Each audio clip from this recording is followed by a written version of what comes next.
after concluding the story of Tolui in the previous video. If you haven't watched it yet, feel free to click the link to enjoy.next. We will be telling the story of Orda. Exciting content is about to unfold, so stay tuned.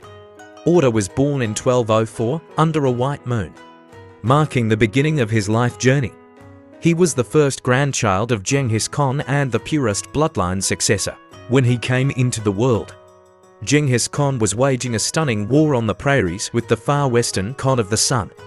Amidst the fire and flame, a new life was nurtured, bringing a different kind of hope. Orda's father, Jochi, was Genghis Khan's eldest son, with the same courage and wisdom as Genghis Khan. He was a key figure in the leadership of the future Mongol Empire.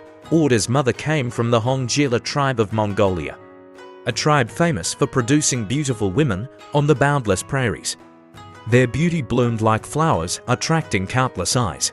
As the eldest son of Jochi, Orda had a unique status. He was born standing before the monarch's throne, waiting for the scepter that belonged to him to be passed into his hands. However, his fate changed due to the mystery of his father's origin. Those unknown secrets were like a dark cloud looming over his head. He was candid and open-minded in his character, not seeking power, not craving glory. In those turbulent years, his character seemed out of place, while the brave descendants of Genghis Khan were gaining victories around the world, and their great achievements were being spread across the four seas. Orda chose to quietly guard his corner of the world. His achievements were not as eye-catching as those of his other brothers. During the Mongol Western expedition to Khwarezm, Orda followed his father Jochi's army, carrying the family's expectations. Riding a fast horse on the vast prairies, forging ahead, he only had the road ahead in his eyes, and the hope of victory in his heart. He fought alongside his father, going through the ordeal of blood and fire, showing extraordinary skills in war and understanding the true meaning of life and death. After the war, Orda, with his exhausted body and pain baptized by the fire of war, stayed with his family in Jochi, the land personally granted by Genghis Khan to his father, Jochi. This was their new home, their destiny, the future built by their father, and the birthplace of the famous Golden Horde. One day in 1209, Batu, the second son of Jochi, was born in the family home of Jochi. The sky was exceptionally bright that day. As if predicting that this new life would achieve extraordinary things, Orda took an instant liking to this younger brother, who was 5 years his junior, holding his less than 1-year-old brother. His eyes revealed an immeasurable gentleness and care throughout their growing days. Orda would often take Batu with him, teaching him horse riding, archery, and all aspects of life. They would release horses on the prairie together, study their clan genealogy under the tent together, their laughter, conversations, and brotherly bond filling the entire camp. As time passed, Batu's youth gradually faded, and the emerging talent and wisdom surprised the whole family. Orda would always stand quietly by the side, his eyes shining with admiration and pride. By that time, Batu was capable of drawing a strong bow on his own and controlling the finest war horses of Mongolia.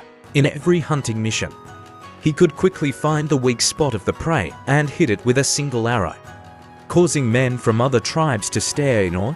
And all this was seen by Orda, who had no jealousy or anger in his heart. Furthermore, Batu's social interaction skills were more refined than Orda. He was good at dealing with people, whether it was with the noble elders of various tribes or with lower status slaves.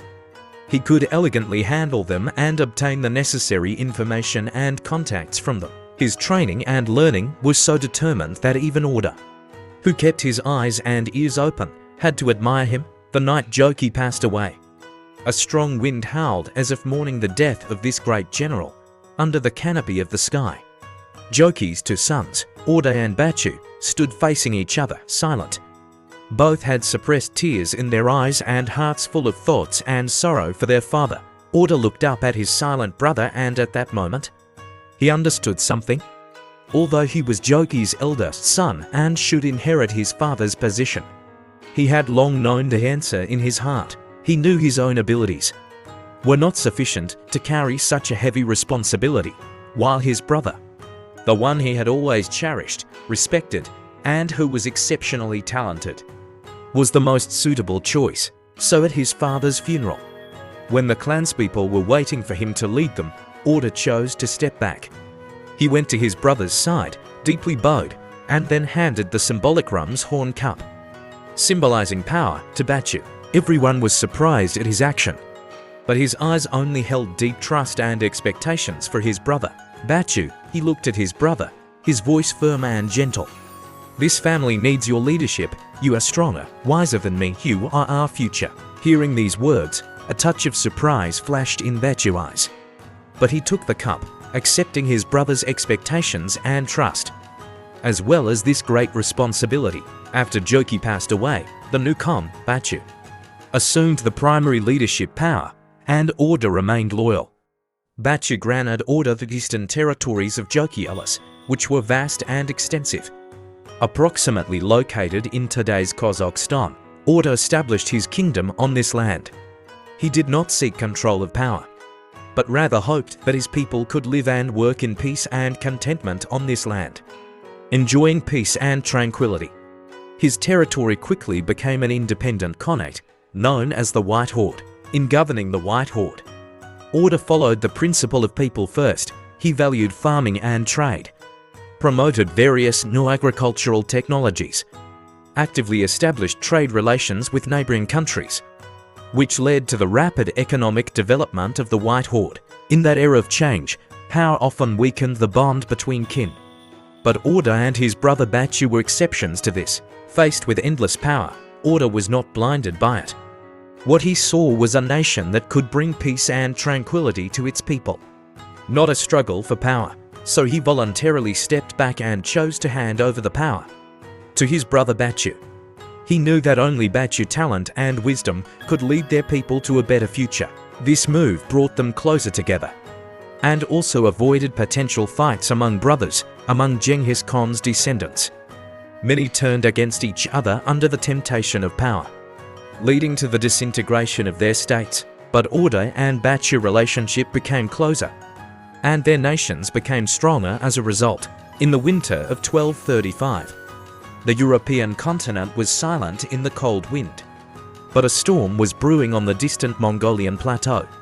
It was the eldest son's western expedition initiated by Genghis Khan. In this war that was about to change the world order, Orda had already moved away from the center of power, enjoying a brief tranquility.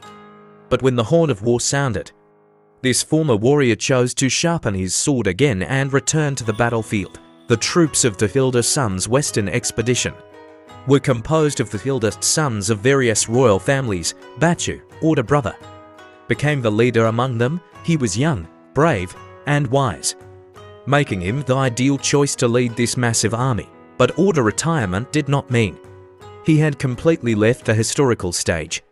He still participated in this expedition and demonstrated his extraordinary military talent on the battlefield. In 1241, the sound of Mongol horses echoed across the broad plains of Europe.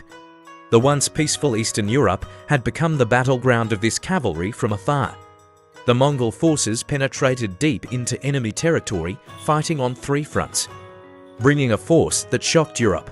Orda led his cavalry in combat alongside Chagatay's sons Baida and Kaidan. Their cavalry force, like a wildfire, spread across the land of Poland. Their strategy involved galloping across the grasslands, creating an unparalleled history of glory for the Mongol cavalry. Skilled at riding his warhorse, Orda calmly commanded his cavalry, rushing between the enemy's castles and villages. Their rival always brought panic and chaos. Each time Orda swung his sword, it signified the fall of a castle, the crumbling of a land. His name, like a storm, swept across Poland, plunging the local people into unknown fear. In that year, the sky over Eastern Europe was reddened by the flames of war. Orda and his Mongol cavalry, like wolves in the northern wind, were fierce and unstoppable. In the spring of 1241, on the land of Poland, the green grass danced in the spring wind, only to be replaced by the fires of war and cries of agony. The Mongol cavalry from the far east, with lightning speed, invaded this land far from their homeland. Orda stood up, led his army, and together with his brothers, set Poland ablaze. At that time, Batu and Subutai were planning a war with the Hungarians, while Orda joined forces with other princes to attack Poland. In the spring breeze, their horses, like a black torrent, wildly broke the tranquility of the plains, attacking this strange land. According to historical records, the army led by Orda penetrated the northern parts of Poland and the border areas of Lithuania. Their cavalry spread across the plains like a surging torrent. Chagatai's sons Bidar and Kaden, on the other hand, attacked the southern parts of Poland, bringing the flames of war to this corner of Europe. Orda was calm and firm. His eyes looked into the distance. Everything here was unfamiliar, but he knew deeply that his mission was to raise the Mongol flag on this foreign land and establish their honor. Under his command, his army gradually took control of the battlefield. Their attacks were like fierce storms, leaving the Poles helpless. On April 9, 1241, a battle that changed the course of European history broke out in Legnica, Poland. Here, the Mongol forces encountered Europeans united in resistance. They decided to use this battle to prove their strength and fight for the glory of the Mongol Empire. Orda and Bidar joined forces at this location, their troops working together to launch a large-scale attack. The neighing of Orda mount echoed across the quiet plain, and as he raised his spear, a tremendous sense of oppression enveloped the entire battlefield. They faced a European coalition army composed of several countries. Their heavy cavalry was fully armed, their steel armor shimmering coldly in the sunlight. But these seemingly indestructible knights seemed sluggish in the face of the Mongols, who were adept at mounted archery, almost becoming live targets. The arrow rain of the Mongol cavalry was like a jet of flame, ruthlessly tearing apart the enemy's line. Their horse hooves stepped on the corpses of their enemies, leaving a trail of destruction and death. Under the command of Orda and Bidar, the Mongol army launched a fierce attack like a sudden downpour, causing heavy losses to the European coalition. Their heavy cavalry collapsed in the rain of arrows, and the entire line quickly crumbled under the attack of the Mongol army. Soon, the European coalition that once filled the sky turned into a mess. The entire army was wiped out. Before the dust of the Battle of Liegnitz had settled, Orda was already leading his army westward. He wielded his spear, and a fierce fighting spirit burned in his eyes. What Orda led was a Mongolian cavalry that was lightly equipped and flexible. They were as fast as the wind and as sharp as lightning. They could always penetrate the enemy's core area before the enemy had time to react. Heading west, Orda army crossed the border of what is now Germany. They arrived at a city called Meissen. Meissen is an ancient city with a deep cultural history.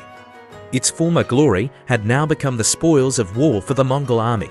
Orda stood outside the city walls. Looking at the city in front of him, he carefully examined each stone, each street, each roof.